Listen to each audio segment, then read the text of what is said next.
Hello students, today we are doing our next topic, the obligation of slavery from French society. Firstly understand the topic. The obligation means किसी चीज़ को ख़त्म कर देना, ठीक है. Slavery होती है गुलामी.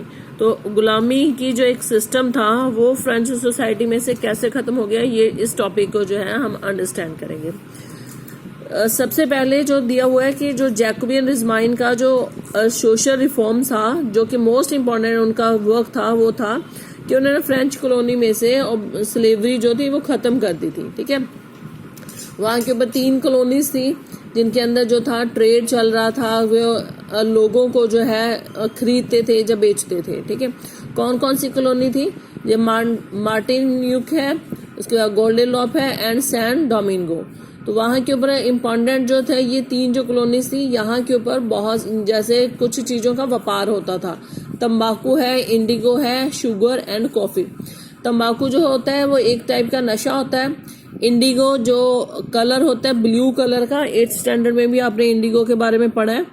जो कपड़ों को कलर करने के लिए कलर यूज़ किया जाता है, ब्लू कलर का होता है ये, ठीक है. And sugar and coffee. तो इन चीज़ों की जो थी वो वहाँ के ऊपर सप्लाई होती थी. But the reluctant to European to go and work in distance and unfamiliar lands mean the shortage of labour on the plantation. इन गुड्स की जो डिमांड है वो काफ़ी ज़्यादा बढ़ गई थी और इनको करने के लिए उनको काफ़ी ज़्यादा लेबर चाहिए थी. तो ये जो वर्क है वो कहाँ पर होता था? प्लांटेशन के अंदर जो था होता था एग्रीकल्चर की टाइप, जहाँ के ऊपर सिर्फ एक ही तरह की क्रॉप जो है वो ग्रो की जाती है. और इन प्लांटेशन को करने के लिए तंबाकू, इंडिगो, जो शुगर, जो कॉफ़ी की प्लांटेशन करने के लिए बहुत सारे जो थे वर्कर चाहिए होते थे, ठीक है. और वो दूर दूर की जगह से जो थे लेबर को लेकर आते थे. So this was meant by a triangular slave trade between Europe, Africa and America. और इसके लिए उनके बीच में 3 मतलब एक ट्रायंगुलर 3 यहाँ के ऊपर कॉन्टिनेंट्स के नाम दिए हुए हैं, यूरोप, अफ्रीका एंड अमेरिका. इनके अंदर क्या हो गया था, एक ट्रायंगुलर जो था वो ट्रेड स्टार्ट हो गया था, क्योंकि उनको क्या चाहिए था, शॉर्टेज. अब गुड्स की प्रोडक्शन करनी है ना. इनकी डिमांड बहुत ज़्यादा हो गई है, इंडिगो डिमांड बहुत ज़्यादा है, शुगर, कॉफ़ी की डिमांड बहुत ज़्यादा है. इनको करने के लिए उनको वर्कर चाहिए, और वर्कर क्या थे, वो जहाँ के ऊपर सस्ती कीमत के अंदर ह्यूमन बींग्स मिल जाते हैं तो उनको वो खरीदते थे जब बेचते थे, ठीक है. तो इन 3 कॉन्टिनेंट्स के अंदर जो था ट्रेड चलता था. The slave trade began in the 17th century. French merchants sailed from the ports of Bordeaux और Nantes to the African coast. तो जो स्लेव ट्रेड था वो 17th सेंचुरी के अंदर स्टार्ट हो गया था, ठीक. कहाँ से? उनको बॉर्डेक्स और नैंट्स के जो पोर्ट हैं वहाँ से जो था उनको शिप के अंदर डाला जाता था और उसको कहाँ पर भेज दिया था, to the African coast where they bought slaves from local chieftains. और अफ्रीका भेज देते थे. वहाँ के ऊपर उनके जो लोकल जो पर्सन्स है, व्यापारी है ना, तो उनको वो खरीद लेते थे. Branded and shackled. ब्रांड्स होते हैं बेटा, जिसको जैसे होता है ना, किसी के ऊपर हम एक मोहर लगा देते हैं, स्टैंप लगा देते हैं, तो वहाँ के ऊपर ह्यूमन बींग्स के ऊपर जो थी स्टैंप लगा देते थे और जिससे पता चलता था वो किसका स्लेव है. तो उनको टाइटली पैक करके शिप्स के अंदर जो था उनको 3 मंथ तक की लंबी यात्रा करवाई जाती थी और उनको कहाँ पर पहुंचा देते थे? Across Atlantic. ये समुंदर जो था वो क्रॉस करते थे टू द कैरेबियन, और कैरेबियन सागर के ऊपर जो था उनको पहुंचा देते थे. There they were sold to plantation owner. और वहाँ के ऊपर जो था, क्योंकि जैसे हम गुड्स को टाइटली पैक करके भेजते हैं, है ना, सामान को बॉक्स के अंदर पैक करके भेजते हैं, तो उसी तरीके से ह्यूमन बींग्स को भी टाइटली पैक करते थे और कैरेबियन तक जो था उनको पहुंचा देते थे. वहाँ के ऊपर जो प्लांटेशन ऑनर है, जो कि बड़ी बड़ी खेती करवाते हैं ज़्यादा लार्ज क्वांटिटी के अंदर, तो उनको वो बेच देते थे, ठीक है. तो स्लेव्स का वहाँ के ऊपर काफ़ी ज़्यादा एक्सप्लॉयटेशन होता था वहाँ के ऊपर.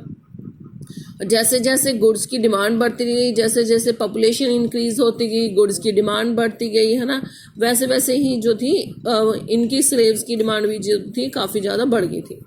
Port cities like Bordeaux and Nantes owned their economic prosperity to the flourishing slave trade. अब ये जो पोर्ट है तो वहाँ के ऊपर क्या था, क्योंकि ये ट्रेड कर रहे थे, ह्यूमन बीइंग का ट्रेड कर रहे थे, और ये काफ़ी ज़्यादा एरिया जो था वो रिच हो गया था, ठीक है.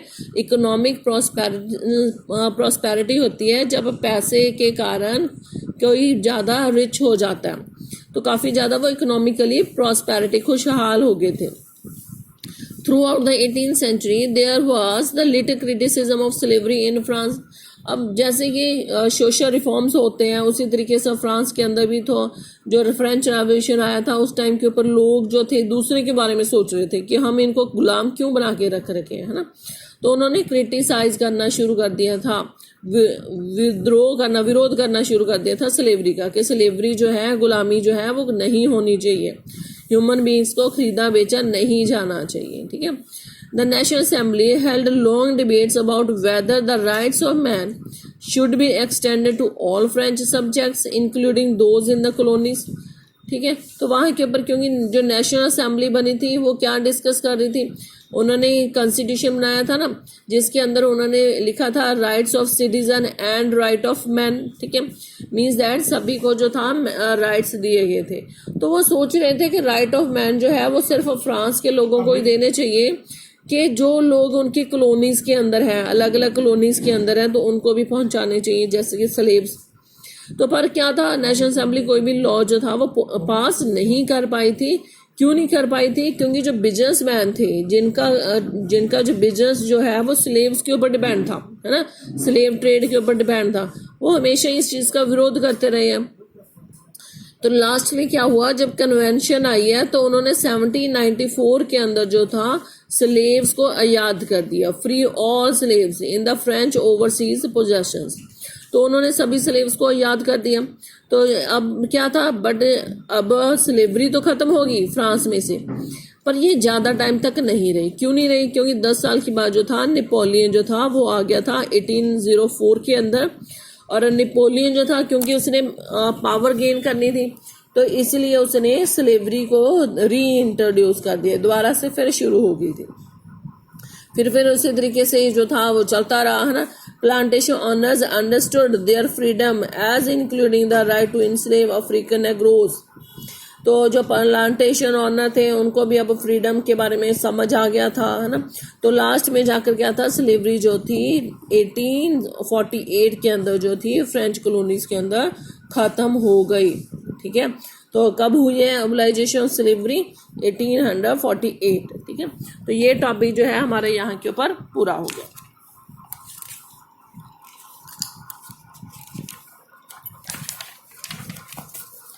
नेक्स्ट टॉपिक है हमारा the revolution and everyday life, ठीक है। तो यहाँ से आपको कोई भी क्वेश्चन नहीं आता है, सिर्फ ये है कि जैसे कि रेवोल्यूशन के साथ जो था किस तरीके से लोग जो है उनके आइडियाज़ चेंज हो गए, किस तरीके से उन्होंने रहना शुरू किया, तो वही था, ठीक है।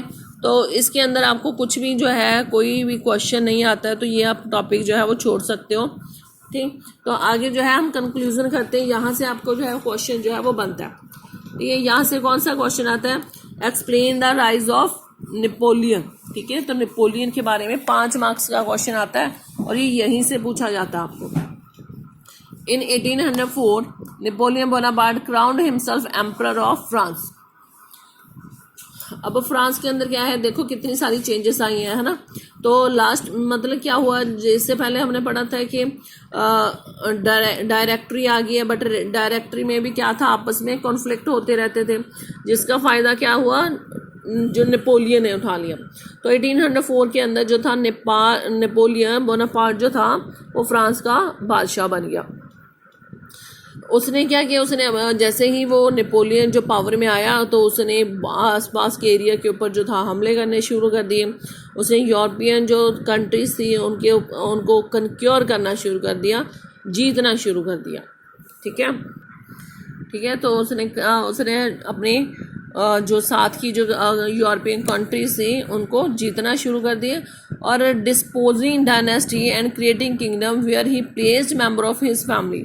वहाँ की जो डायनेस्टी थी उनको ख़त्म किया और फिर अपनी ही फैमिली के मेंबर्स को वहाँ के ऊपर जो किंगडम जो थी उसको बैठाता गया। नेपोलियन जो था उसको कैसे देखा गया यूरोप के अंदर, उसको मॉडर्नाइजर के तौर के ऊपर देखा गया। यहाँ नेपोलियन ने बहुत सारी पॉलिसीज ऐसी बनाई थी जिसके साथ के अंदर पूरे यूरोप के अंदर मॉडर्नाइजेशन आ गई थी, ठीक है। उसने कुछ लॉज बनाए थे जिसको नेपोलियन कोड भी बोला जाता है, जो कि आप 10th स्टैंडर्ड के अंदर करोगे। कुछ यहाँ पर दिए हुए हैं वो कर लेते हैं। तो उसने बहुत सारे लॉज बनाए थे, जैसे कि प्रोटेक्शन ऑफ प्राइवेट प्रॉपर्टी, ठीक है। तो ये उसका एक लॉ बना था, इससे पहले नहीं था, किसी को प्राइवेट प्रॉपर्टी का रहने मतलब नहीं राइट था। Uniform system of weights and measures, इससे पहले फ्रांस के अंदर क्या था, अलग अलग यूनिट्स थे। जैसे कि सपोज करो कि अब हम किसी जगह पर आप 1 kg के अंदर जो है दूध लेकर आओगे, किसी के अंदर लीटर के अंदर लेकर आओगे, है ना। और कहीं जगह पर 1 लीटर के अंदर 1000 मिलीलीटर से है, कहीं जगह पर 800 को जो है वो लीटर का बना रहे हैं। तो उन्होंने क्या किया, नेपोलियन ने क्या किया था, यूनिफॉर्म सिस्टम बना दिया था वेट्स एंड मेजर्स का, ठीक है।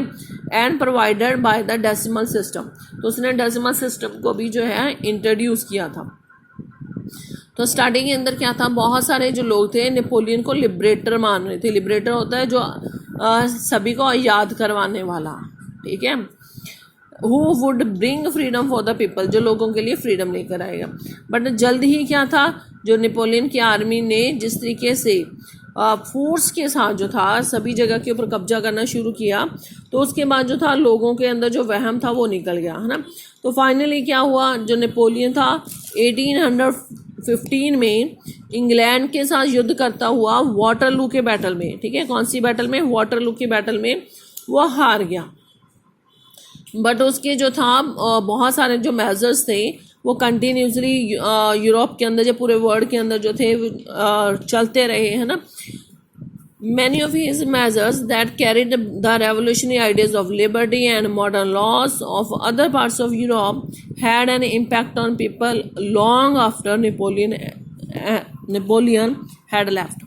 चाहे नेपोलियन चला गया, है ना, वाटरलू में हार गया था, और उसके बाद ये इसको एक जेल में रखा गया था आइलैंड के ऊपर, और वहाँ के ऊपर उसकी डेथ हो गई थी।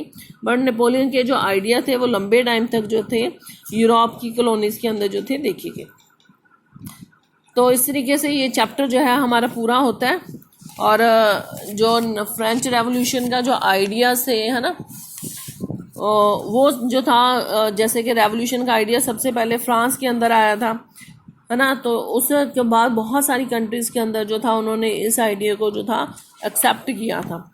इवन कि हमारे जो कुछ लीडर्स थे, जैसे कि टीपू सुल्तान है, राम मोहन राय है, तो उन्होंने जो था ये फ्रांस के जो रेवोल्यूशन था उनको अच्छा लगा था, उन्होंने रिस्पॉन्ड किया था इस आइडिया को, जिसके कारण जो था उन्होंने भी ये सोचा कि हमारे कंट्री के अंदर जो है रेवोल्यूशन के साथ चाहे जैसे भी हो लिबर्टी जो है वो आनी चाहिए, फ्रीडम आनी चाहिए, ठीक है।